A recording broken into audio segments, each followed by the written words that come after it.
मंच पे तशरीफ फरमा पार्टी के तमामी जिम्मेदारान और इस जलसेगाह के अंदर तशरीफ फरमा बुजुर्ग हजरात, नौजवान साथी और जहाँ तक मेरी आवाज़ जा रही है ऐसी मेरी माँ और बहनें, सबसे पहले मैं अंसारी उमैर साहब और उनके तमाम साथियों का, अजीज नाकेदार साहब और अभी जिन लोगों ने पार्टी के अंदर शमूलियत इख्तियार की, ऐसे तमाम ही साथियों का मैं पार्टी के अंदर इस्तेकबाल करता हूं और स्वागत करता हूं। दोस्तों और साथियों, 20 तारीख को असेंबली का इलेक्शन है और सबसे पहले मैं आज आप लोगों से 20 तारीख को असेंबली के इलेक्शन में मेरी अपनी जो निशानी है, मुझको जो मिली है, वो ऑटो रिक्शा है। 3 नंबर के बटन पर बटन दबाकर मुझको वोट देकर भारी अक्सरियत से कामयाब करे, मैं सबसे पहले आप लोगों से अपील करता हूं। कुछ दिन पहले यहाँ पर जाफरनगर में इसी जगह पर आज के एमएलए साहब का जलसा हुआ और जलसे में एमएलए साहब ने जाफरनगर वालों को डराने का काम किया। सर्वे नंबर 91 की झोपड़पट्टी में रहने वाले, मकान के अंदर रहने वालों को डराने का काम किया और बाकी उनके साथ जो पंटर लोग तकरीर करें, तो मैं तो नाम भी लेना पसंद नहीं करता, लेकिन आज मैं वक्त कम है इसलिए मैं मेन बातें बोलकर आज तकरीर खत्म करूंगा। 15 मिनट में बोल रहा है। मैं सबसे पहले जाफरनगर के सर्वे नंबर 91 की बस्ती की आवाम को और जाफरनगर के अंदर रहने वालों को इस बात का ऐलान करता हूं कि जाफरनगर सर्वे नंबर 91 मेरे चाचा और उनके ग्रुप के लोगों ने सिर्फ इशार पावती की थी, लेकिन हमने जब ये मालूमात ली कि जो जिस शख्स से ये जमीन ली गई वो शख्स की ये जमीन नहीं है, तो हम लोगों ने वो सौदा कैंसिल कर दिया है, हमने वो सौदा रद्द कर दिया है और आप लोगों को कोई डरने की जरूरत नहीं। अगर वो जमीन मालक अगर वही होता और अगर वो जमीन ऐसा मान के चलिए अगर हम खरीद भी लेते, तो आप लोगों को हटाने का कोई इरादा नहीं था, बल्कि हम लोगों का इरादा था कि आपको वहीं पर जमीन का मालक बना देना, ये हमारा अपना इरादा था। लेकिन वो जमीन का सौदा हम लोगों ने रद्द कर दिया है, वो जमीन हम लोग नहीं ले रहे हैं और वो जमीन आइंदा अगर कोई लेगा भी तो हम आप लोगों के साथ खड़े रहेंगे। आप लोगों की बस्ती हम लोग उजड़ने नहीं देंगे, आप लोगों को हटाने नहीं देंगे। इस बात का मैं सबसे पहले खुलासा करता हूं। दोस्तों और साथियों, इस्लामपुरे के जलसे में आज जिस जगह जलसा हो रहा है, अल्लाह का करम है कि यहाँ पर पावरलूम की बस्ती है। जाफरनगर, गोल्डन नगर या अगर हम आगे जाए फार्मेसी तक, सराटर तक या दरे गांव तक हम चले जाए, तो अल्लाह का करम है यहाँ पर पावरलूम सबसे ज्यादा शहर के अंदर इस इलाके के अंदर है। इस्लामपुरे के अंदर जो मैंने मैनिफेस्टो का पहला वादा किया था, अगर आप लोग मुझको कामयाब करते हैं, आप लोग अगर मुझको असेंबली के अंदर भेजते हैं अपना नुमाइंदा बनाकर, तो उस वक्त भी मैंने ऐलान किया था और आज भी आपसे वादा करता हूं, अगर आप लोग मुझको एमएलए बनाकर मैं आपको जिन जिन लोगों के 24 लूम का कारखाना है, मैं सोलार लगाकर आप लोगों को हुकूमत की तरफ से दूंगा। इस बात का मैं दोबारा ऐलान करता हूं। कई साथियों का, कई बुनकर भाइयों ये सवाल मन में है कि वो कैसे लगेगा। तो मैंने आप लोगों से कहा था कि जिस तरीके से मस्जिद के ऊपर सोलार लगाने का काम हुकूमत की जानिब से मैंने किया, इंशाअल्लाह उसी तर्ज पे आप लोगों के कारखाने के ऊपर भी, आप लोगों के कारखाने पर भी हम लोग सोलार लगा कर देंगे। और मैंने कोई ये बात हवा में नहीं कही, हवा में कोई ऐलान नहीं किया। मैंने मुकम्मल मालूमात दी, मुकम्मल जानकारी ली और उसके बाद मैंने ऐलान किया हूं। आज मुझे बताइए 1985, 1995 जब भारतीय जनता पार्टी और शिवसेना की सरकार थी, उस वक्त 125 रुपया पर लूम बिजली बिल था।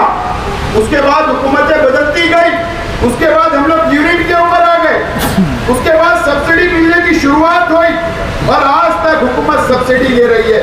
आज तक हुकूमत हमको सब्सिडी दे रही है। मैंने उसकी मालूमात थी। अगर एक 24 लूम के कारखाने पर सोलार लगाना होगा तो 16 लाख रुपया एक कारखाने का खर्च आएगा, जिसके ऊपर सोलार लगेगा। हम ये हुकूमत की तरफ से करवाएंगे और हुकूमत को ये दलील देंगे कि हुकूमत पावर लूम बुनकर भाइयों को सब्सिडी देती है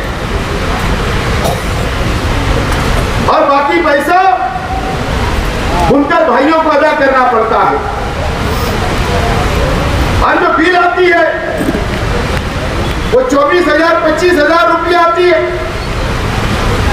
हुकूमत को मैं दलील दूंगा, हुकूमत को मजबूर करूंगा कानून बनाने पर कि हुकूमत का भी फायदा है और बुनकर भाइयों का भी फायदा है। अगर हुकूमत 16 लाख रुपया देकर अगर 24 लूम कारखाने वालों को सोलर फिट करती है हुकूमत की तरफ से, तो हुकूमत का सब्सिडी का पैसा भी बचेगा और बुनकर भाइयों का भी पैसा बचेगा। और हुकूमत को वन टाइम एक मरतबा ही सिर्फ सोलार का खर्च करना पड़ेगा और मेंटेनेंस भी हुकूमत बर्दाश्त करे। इस तरीके की कानून, इस तरीके की स्कीम बनाने का काम मैं वहां पर करूंगा। मैं आज शॉर्ट में बोल रहा हूं, मेरे पास बहुत डिटेल है, लेकिन मैं मुद्दे की बात आप लोगों को बोल रहा हूं। तो बुनकर भाइयों से मैं अपील करता हूं कि ये जो ऐलान मैंने किया हूं, मुझे समझता है कि ये बहुत बड़ा ऐलान है और ये सिर्फ मालेगांव के लिए नहीं बल्कि पूरे महाराष्ट्र के बुनकर भाइयों के लिए होगा। और हुकूमत से लड़कर हमारी बात मनवा कर मजबूत दलील देकर हम बुनकर भाइयों का साथ दे सकते हैं, आपका फायदा कर सकते हैं, आपकी मदद कर सकते हैं। ये बात मैं आज आप लोगों से अपील करता हूं कि आप लोग मुझको अपना नुमाइंदा बनाकर असेंबली के अंदर भेजिए। इंशाअल्लाह मैं आप लोगों का पहला लेटर अगर मैं दूंगा तो आपके कारखाने पर सोलार लगे और आपको बिजली बिल से निजात मिले। ये काम करने का मैं काम करूंगा, आप लोगों से मैं वादा करता हूं। आज मैं ये पावर लूम इलाका है, मैं आज मालेगांव शहर के वो साइजिंग मालकान से भी एक अपील करने के लिए यहाँ पर खड़ा हुआ हूँ। साइजिंग मालकान इस बात को मानते हैं, साइजिंग मालकान को इस बात का पता है कि जब एनजीटी का ऑर्डर आया तो साइजिंग सील हो गई, कारोबार बंद हो गया था। दिल्ली की कोर्ट के अंदर हमारा केस चला साइजिंग मालकान का और कई कानूनी पेपर कोर्ट ने मांगा, एनजीटी कोर्ट ने, और वो पेपर बनाने का काम मैंने और हमारे साथियों ने किया था। और वो कैसे किया था, साइजिंग मालकान आप जानते हो।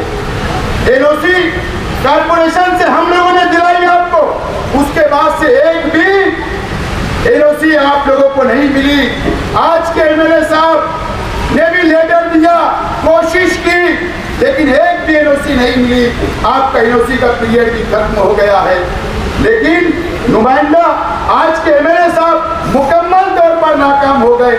मैं आज आपके लिए वादा करता हूं कि आपको एनओसी दिलाने का काम तो मैं करूंगा, लेकिन आपको पता है कि हमारा ये शहर मिक्स जोन है, पावर लूम भी है, इंडस्ट्रियल जोन भी है और हमारा घर गुती भी है, मकानात भी है। ये हमारे शहर के अंदर पावर हाउस सनत भी है और हम इसी शहर के अंदर रहते हैं। जहां जहां साइजिंग चल रही है वहां पर कानून के अंदर डेवलपमेंट प्लान या कानून के अंदर MIPP एक्ट के अंदर आज तक साइजिंग का उल्लेख नहीं है कानून के अंदर। आप लोगों को याद होगा जब अजीत दादा पवार साहब के पास हमने मंत्रालय में मीटिंग लगाई तो वहां पर मैंने ये मुतालबा रखा था कि साइजिंग को कानून के अंदर साइजिंग का उल्लेख किया जाए, तरमीम की जाए कि साइजिंग को परमिशन साइजिंग के नाम से मिलना चाहिए। यह हमारे रोजगार का मसला है, यह बहुत बड़ा मसला है। मैं साइजिंग मालिकान से भी वादा करता हूं कि अगर आप लोगों ने आपका नुमाइंदा बनाकर असेंबली के अंदर भेजा तो इंशाअल्लाह वो कानून में तरमीम कराने का काम भी मैं करूंगा। इस बात का मैं आपसे वादा करता हूं। दोस्तों और साथियों, झूठ बोला जा रहा है, झूठ की दुकान नहीं है। ये झूठ का इन्होंने मॉल खोल दिया, जैसा शॉपिंग मॉल होता है ना वैसा इन्होंने मॉल खोल दिया। मॉल कोई बोल ही नहीं रहा उसके साले को। अरे वो बोल ले रहा है, शहर देख रहा है, समझ रहा है और शहर को 20 तारीख को फैसला करना है। सबके वीडियो खराब कर रहे हैं। शहर के आवाम को फैसला करना है। आज मैं जाफर नगर, गोल्डन नगर, वार्ड नंबर 4 इस इलाके की आप हालत देखो। गोल्डन नगर के अंदर आप देख लीजिए क्या हालत क्या है। रोड सही नहीं है, गड्ढे नहीं है, सहूलत नहीं है। वहां पर भी बुनकर भाई रहते। MLA साहब, कम से कम आप अपने 10 साल आपके 3 मेयर हुए, आप कम से कम वार्ड नंबर 14 पे तवज्जो दे सकते थे, वहां का विकास कर सकते थे, डेवलप कर सकते थे, लेकिन आपने ऐसा कुछ नहीं किया। आपने कुछ नहीं किया। आपके पास मौका था करने का, उसके बाद भी आपने कुछ नहीं किया। आप मुकम्मल तौर पर नाकाम हो गए। मैं वादा करता हूं इस इलाके की आवाम से, मैंने जो जिम्मेदारान बैठे हैं, चाहे इस्माइल भाई हो, सैयद साहब हो या हमारे जो भी साथी है, जमशीद भाई या इस इलाके के तमाम ही जिम्मेदारान से मैंने वादा किया हूं कि आप मुझको भरपूर और यहाँ से दिलाइए, मुझे कामयाब करिए। और मैं सबसे पहला अगर विकास और डेवलप अगर हमको शुरू करना होगा तो ये जाफर नगर, गोल्डन नगर, काली खोली, ये 4 नंबर वार्ड फार्मेसी, इस इलाके के अंदर गुलाब पार्क हो गया, अख्तराबाद, देवी का मल्ला या पवार वाली तक, हमको इसके ऊपर खुसूसी मैं तवज्जो देकर आज इस इलाके का काम करने का काम करूंगा। दोस्तों और साथियों, आज मेरी माँ बहनें भी मेरी तकरीर सुन रही है, मेरी बातों को सुन रही है।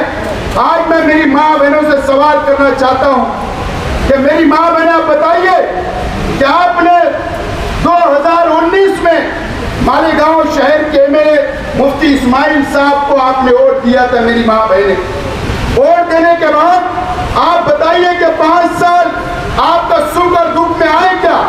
5 साल आपके पास आए क्या? 5 साल मेरी माँ बहने, आपका इन्होंने कोई काम किया क्या? आपके लिए कोई स्कीम बनाई क्या?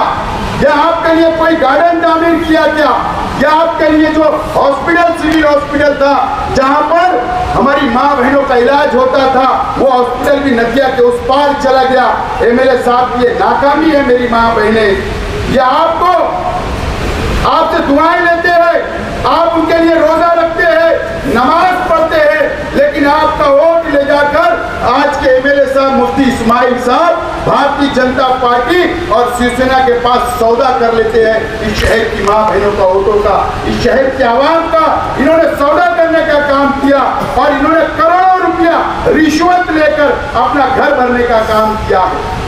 आज मैं मालेगांव शहर की मेरी माँ बहनों से अपील करता हूँ, अगर आप मुझको वोट देंगे, आप मुझको अपना MLA बनाएंगे, तो मैं जरूर आपसे वादा करता कि एक अच्छा गार्डन होना चाहिए, अच्छा हॉस्पिटल होना चाहिए, अच्छे आपको रोजगार, घर बैठे रोजगार कैसे मिले, बचत घर के नाम पर आंगनवाड़ी कैसे मिलेगी, इंशाअल्लाह आपके लिए काम करने का काम करूंगा। मैं आज एक वादा और करता हूँ कि यहाँ पर सब्जी मार्केट बनी है, यूपी सब्जी मार्केट बनी, अकील मस्जिद के सामने वो बंद पड़ी हुई है, लेकिन मैं वादा करता हूं कि हमारे मेंबरान ने उसकी फाइल चलाई है, उसको शादी हॉल होना चाहिए। मैं वादा करता हूं कि वो सब्जी मार्केट कैंसिल करके यहाँ पर यूपी शादी हॉल उसको बनाया जाएगा और कम पैसे के अंदर इस इलाके की आवाम को उसकी सहूलत मिले, ये काम करने का काम भी हम लोग करेंगे। मैं एक बात ये शहर के आवाम को, यहाँ के हमारे मीडिया के तमाम ही साथियों से अपील करता हूँ और पुलिस डिपार्टमेंट से कि मेरी बात को नोट करें। एमएलए साहब अभी क्या करेंगे, ये माफी मांगने वाले क्या करेंगे, माफी मांगेंगे, मुझसे गलती हो गई मुझे माफ कर दो। पिछले इलेक्शन में भी ऐसा ही किया, फिर एक मर्तबा बोलेंगे ये मेरा आखिरी इलेक्शन है, ये मेरा आखिरी इलेक्शन है, ये बोलेंगे, लेकिन ये नहीं बोलेंगे कि मुझे चुनकर दो, मुझे अब्दुल्ला को मेयर बनाना। ये आपको फिर धोखा देंगे कि आखिरी इलेक्शन है, क्योंकि अब्दुल्ला को मेयर बनाना है, इसके लिए आखिरी बात करेंगे। अरे ये नाकाम हो गए तो उनका बच्चा कहां से कामयाब हो सकता। नोट करो, ये जाफर नगर के अंदर जलसे के बाद क्या हुआ, हमारे साथियों ने कहा अगर सच्चाई होती कि हमारे कार्यकर्ता ने ऐसा किया, सच्चाई होती कि मेरे परिवार ने ऐसा किया, तो ये 24 घंटे नहीं, ये 24 घंटे वहीं सो जाते थे, ये वहीं सो जाते थे। लेकिन 24 घंटे के बाद इनको होश आया, पता चला कि मामला तो कुछ और है, ये खामोश बैठ गए, इनका झूठ पकड़ा गया।